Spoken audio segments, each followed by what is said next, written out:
Udara merupakan campuran gas yang terdapat pada permukaan bumi.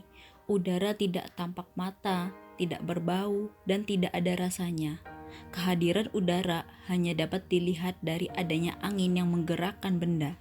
Udara termasuk salah satu jenis sumber daya alam karena memiliki banyak fungsi bagi makhluk hidup. Aktivitas manusia maupun proses alam pada dasarnya berpotensi menimbulkan emisi. Salah satu kegiatan yang menghasilkan emisi adalah pembakaran sampah secara terbuka. Mengingat bahwa kegiatan pembakaran sampah secara terbuka ikut memberikan kontribusi dalam pencemaran udara. Seperti halnya pada video berikut, itu merupakan salah satu pencemaran udara akibat pembakaran sampah sehingga menimbulkan kabut asap. Dengan munculnya kabut asap dan debu hasil pembakaran sampah akan dapat menimbulkan pencemaran udara yang sangat membahayakan kesehatan manusia, terutama pada sistem pernafasan. Bila dicermati dengan sungguh-sungguh, ternyata bahaya yang ditimbulkan karena pencemaran udara lebih besar dan memprihatinkan bila dibandingkan dengan pencemaran air dan makanan. Adapun mengatasi pencemaran air dan makanan dapat dilakukan relatif lebih mudah dibandingkan dengan pencemaran udara. Satu-satunya jalan untuk menghindari resiko yang disebabkan oleh adanya pencemaran udara ini adalah dengan jalan tidak menghirup udara di daerah tersebut, yaitu dengan meninggalkan jauh-jauh tempat yang terkena pencemaran lingkungan. Konsentrasi polutan kabut, asap, dan debu yang sangat pekat dapat berbahaya bagi pernafasan. Berdasarkan penelitian yang telah dilakukan oleh WHO atas pengaruh pencemaran udara bagi kesehatan tentang konsentrasi ion SO4 sebesar 0,0 ppm pada udara dalam waktu lama kurun waktu lebih dari 2 jam selama per hari dapat membahayakan bagi kesehatan yang berupa gangguan penyakit ISPA, contohnya infeksi saluran pernapasan atas, bronkitis, dan juga asma. Adapun dampak yang ditimbulkan karena adanya asap dari pembakaran sampah adalah polusi udara, jarak pandang yang makin pendek, serta menurunnya intensitas curah hujan. Pencemaran udara ialah masuk atau dimasukkannya makhluk hidup, zat, energi, dan atau komponen lain ke udara oleh kegiatan manusia atau proses alam, sehingga kualitas udara turun sampai ke tingkat tertentu yang menyebabkan udara menjadi kurang atau tidak dapat berfungsi lagi sesuai dengan peruntukannya.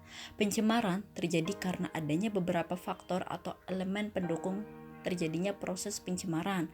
Elemen-elemen yang mendukung terjadinya proses pencemaran udara adalah adanya sumber bahan pencemar yang mengeluarkan emisi polutan, adanya interaksi bahan pencemar di atmosfer yang menyebabkan turunnya kualitas udara dan menimbulkan akibat negatif pada manusia dan lingkungan.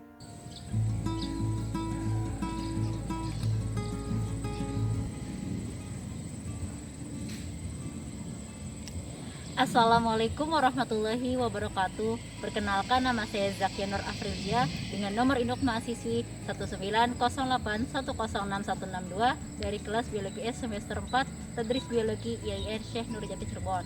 Berdirinya saya di sini dalam acara praktikum ketiga pada mata kuliah Ekologi Umum mengenai pencemaran lingkungan. Di sini saya juga melakukan observasi pengamatan langsung terhadap lingkungan sekitar saya mengenai pencemaran udara. Berikut penjelasannya.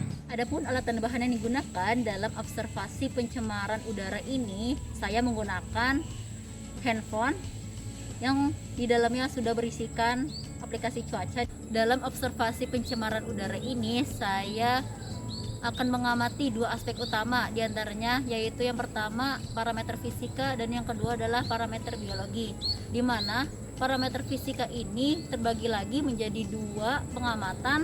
Yang pertama adalah pengukuran suhu dan yang kedua adalah pengukuran kelembaban. Berikut ini saya akan menampilkan dari hasil parameter fisika yang sudah didapatkan berdasarkan handphone yang berisikan aplikasi, di mana berdasarkan hasil pengamatan yang telah ditemukan didapatkan suhu udara senilai 29 derajat Celcius. Kemudian didapatkan juga kelembaban udara senilai 73%.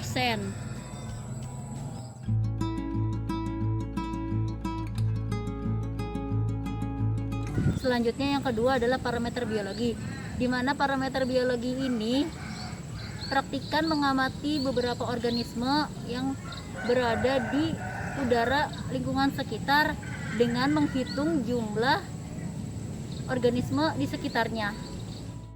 Salah satu parameter biologi yang sudah ditemukan yaitu berupa lumut yang dikenal dengan nama ilmiah Bryophyta, di mana lumut ini menunjukkan adanya unsur-unsur dan gradien konsentrasi pada jaringan tubuh mereka ketika berada pada kondisi lingkungan yang terpapar oleh polusi udara.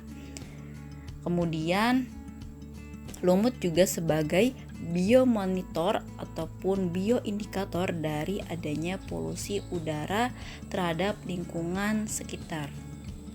Selanjutnya yaitu keanekaragaman dari adanya jenis burung pipit dapat dijadikan sebagai indikator kualitas lingkungan karena kehidupannya dipengaruhi oleh faktor fisik, kimia, dan biologi. Jadi, untuk mengetahui kualitas udara dengan baik yang masih terdapat organisme di dalamnya seperti adanya burung pipit, itu bisa menjadikan salah satu indikator bahwa kondisi lingkungan tersebut masih bersih dan segar.